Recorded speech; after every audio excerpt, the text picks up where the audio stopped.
Hello everyone, today we are watching me struggle through some split squats. Yeah,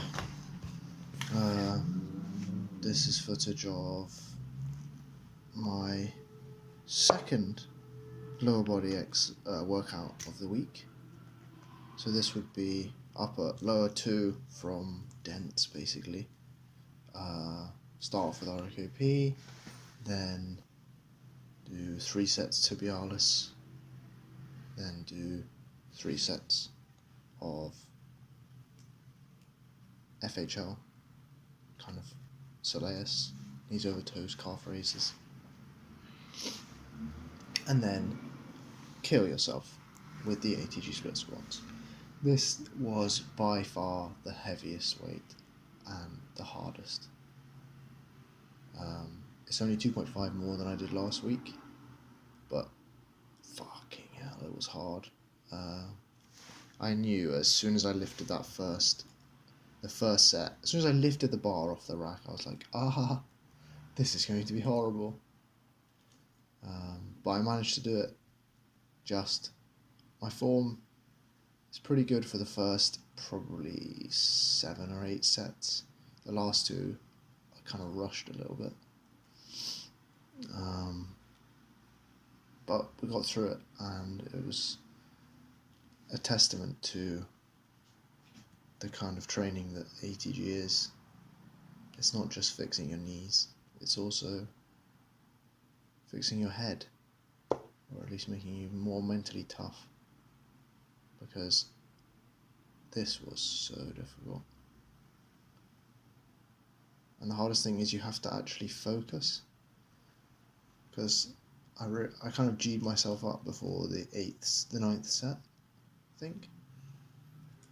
And then you realise when you pick up the bar and you stretch your legs out, you realise that actually you have to focus. You can't just go as hard as you can and not think about it.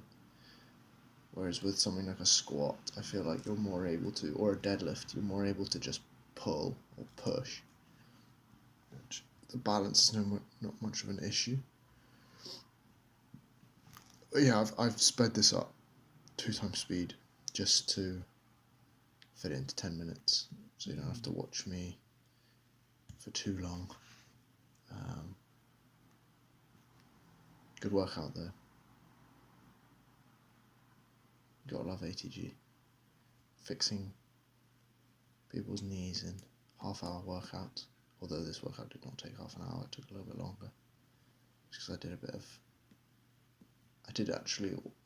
I didn't just do ROKP, I also did sled pushes. Which, if anyone's listened to ATG's latest podcast, they did a lot of talking about the new Ben Patrick's new program, which I might have a go at next week. Having a little rest this weekend because I'm not going to be working. I'm going home, see the family, so there'll be no footage of any workouts. I might do some zero at home, but there'll be no heavy weight lifting, no grunting. Yeah.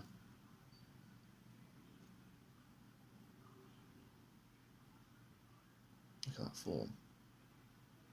I feel like I could bend straighten the back leg a little bit more. It's quite hard to tell at 2 times speed how bad or how good your form is. I'm still getting a full closure on the front leg, hamstring, calf. It's amazing the kind of progress you can make with this movement. Like I'm now lifting, this was 55 kilograms for a split squat, 10 sets. I'm gonna have to try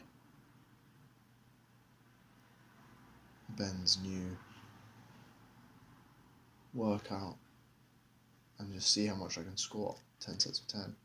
Because you get a bit more rest than the 10 sets of 10 VMO squats, and also you don't have to do, it's not as quad centric, like your torso is not as upright, you don't have to. It's just about getting maximum range on the squat. So that'll be really interesting to try next week.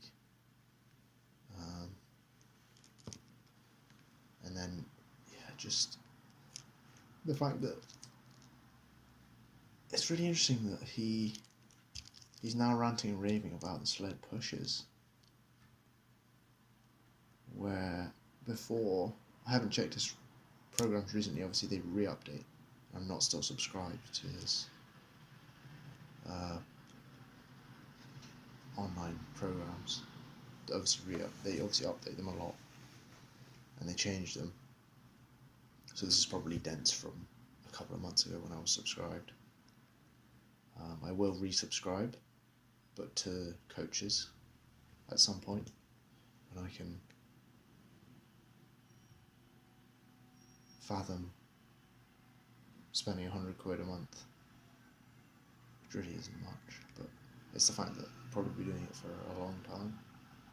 I would like to become an endorsed coach at some point, even just level 1. I have looked at the different levels. It's such an interesting way of doing things. It's like kind of, the way I think about it is the coach's system. In order to get endorsed, you have to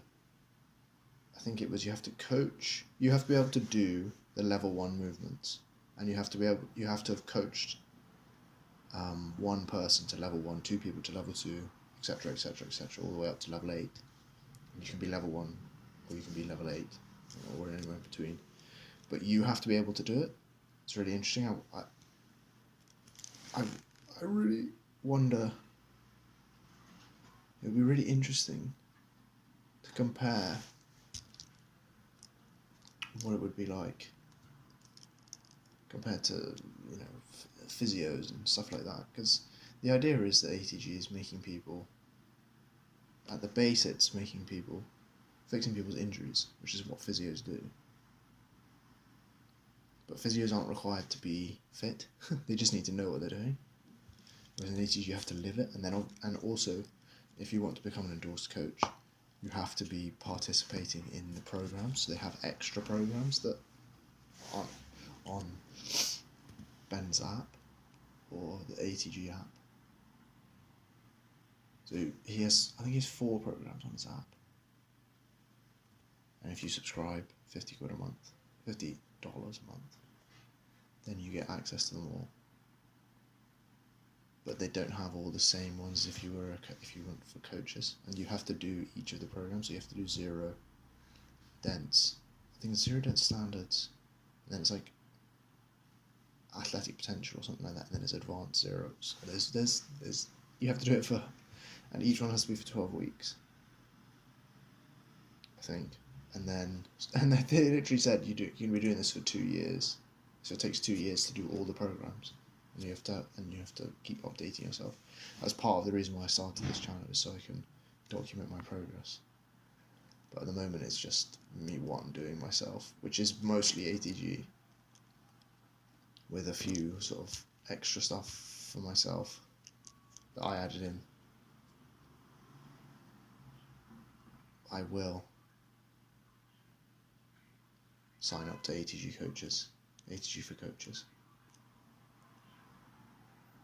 I think, having listened to their latest podcast, they really seem, I thought this before, but they're really invested in